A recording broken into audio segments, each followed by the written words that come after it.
This is the Cold War, year by year.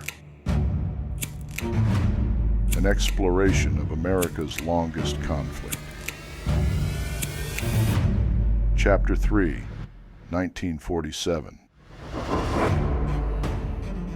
In the second year following the end of World War II, American GIs and their families settled in for what was to become the permanent occupation of Western Germany.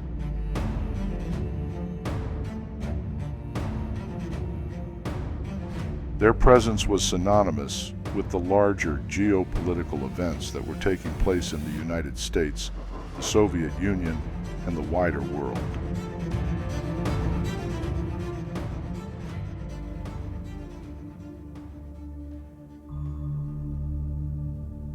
On March 12, 1947, U.S. President Harry Truman addressed Congress, unveiling the Truman Doctrine, a momentous communication that would clearly define America's role in the Cold War.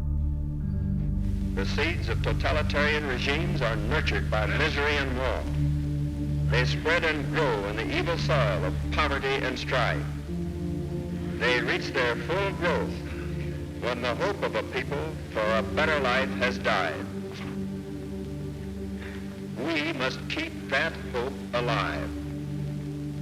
The free peoples of the world look to us for support in maintaining their freedoms. If we falter in our leadership, we may endanger the peace of the world, and we shall surely endanger the welfare of this nation. Great responsibilities have been placed upon us by the swift movement of events. I am confident that the Congress will face these responsibilities squarely. Truman's words marked a departure from isolationism, framing the conflict as a battle between democracy and communism. The strategy of containment, articulated by George Kennan the previous year in his long telegram, aimed to curb Soviet influence without direct military confrontation. Economic and military aid would become the tools for this containment, stabilizing vulnerable nations, a doctrine that laid the foundation for American global strategy going forward. The first major official government policy that reflected this new doctrine was the Marshall Plan, put forth by Secretary of State George Marshall in a speech at Harvard University on June 5th, 1947. People in the cities are short of food and fuel, and in some places approaching the starvation limit. So the governments are forced to use their foreign money and credit to procure these necessities abroad. This process exhausts funds which are urgently needed for reconstruction. Thus, a very serious situation is rapidly developing, which bodes no good for the world. The modern system of the division of labor, upon which the exchange of products is based, is in danger of breaking down. The truth of the matter is that Europe's requirements for the next 3 or 4 years of foreign food and other essential products, principally from America, are so much greater than her present ability to pay that she must have substantial additional help or face economic, social, and political deterioration of a very grave character. The remedy seems to lie in breaking the vicious circle and restoring the confidence of the people of Europe in the economic future of their own countries and of Europe as a whole. The manufacturer and the farmer throughout wide areas must be able and willing to exchange their products for currencies, the continuing value of which is not open to question.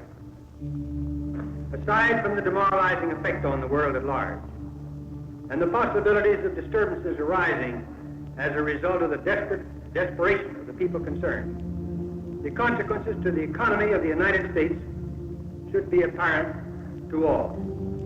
It is logical that the United States should do whatever it is able to do to assist in the return of normal economic health in the world, without which there can be no political stability and no assured peace. Our policy is directed not against any country or doctrine, but against hunger, poverty, desperation, and chaos. Its purpose should be the revival of a working economy in the world so as to permit the emergence of political and social conditions in which free institutions can exist.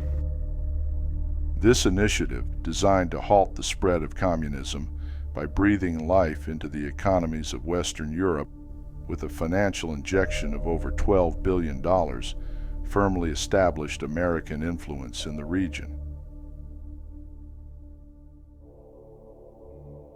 On July 2, 1947, Mac Brazel, a rancher in Roswell, New Mexico, discovered some unusual debris on his property.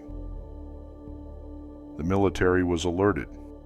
Initially described as a flying disc that had crash-landed, the authorities later refuted these claims, saying it was a weather balloon.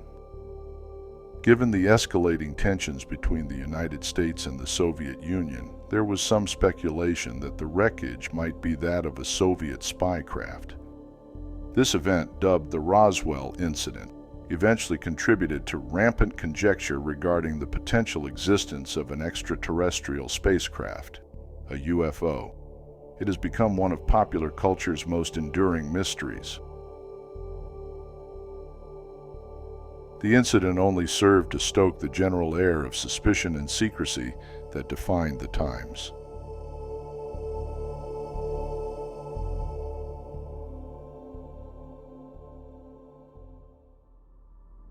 India, liberated from 2 centuries of British colonial rule on August 15, 1947, found itself immediately drawn into Cold War politics. Nehru, India's charismatic new prime minister, wanted to pursue a policy of non-alignment, hoping to keep the country free from superpower entanglements. Yet with the partitioning of India into 2 nations, India and Pakistan, conflicts were inevitable, and both superpowers were soon vying for influence.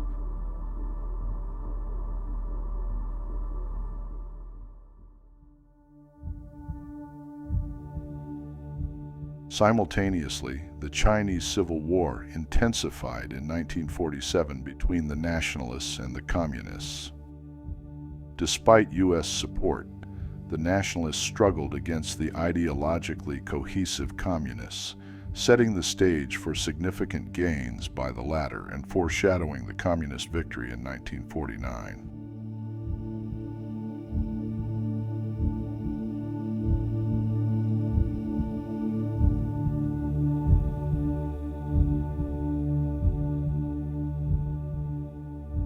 In the small Southeast Asian country of Vietnam, the Viet Minh, led by Ho Chi Minh, continued their struggle against French colonial rule.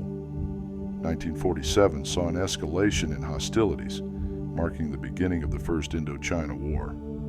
Employing guerrilla warfare tactics, promises of land reforms, and social equality, the Viet Minh had gathered significant support amongst many of their countrymen. In the 1960s, that war-battered country would become one of the defining crucibles of the Cold War, pitting U.S. forces against communist North Vietnam.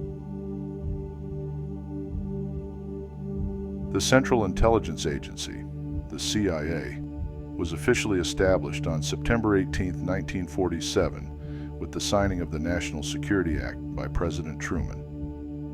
Its primary mission was to gather, analyze, and provide intelligence related to U.S. national security. Its impact on Cold War events would be significant.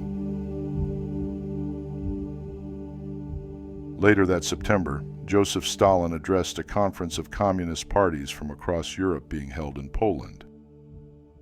The primary purpose of this conference was to coordinate the policies of communist parties across different countries and ensure their adherence to the Soviet line.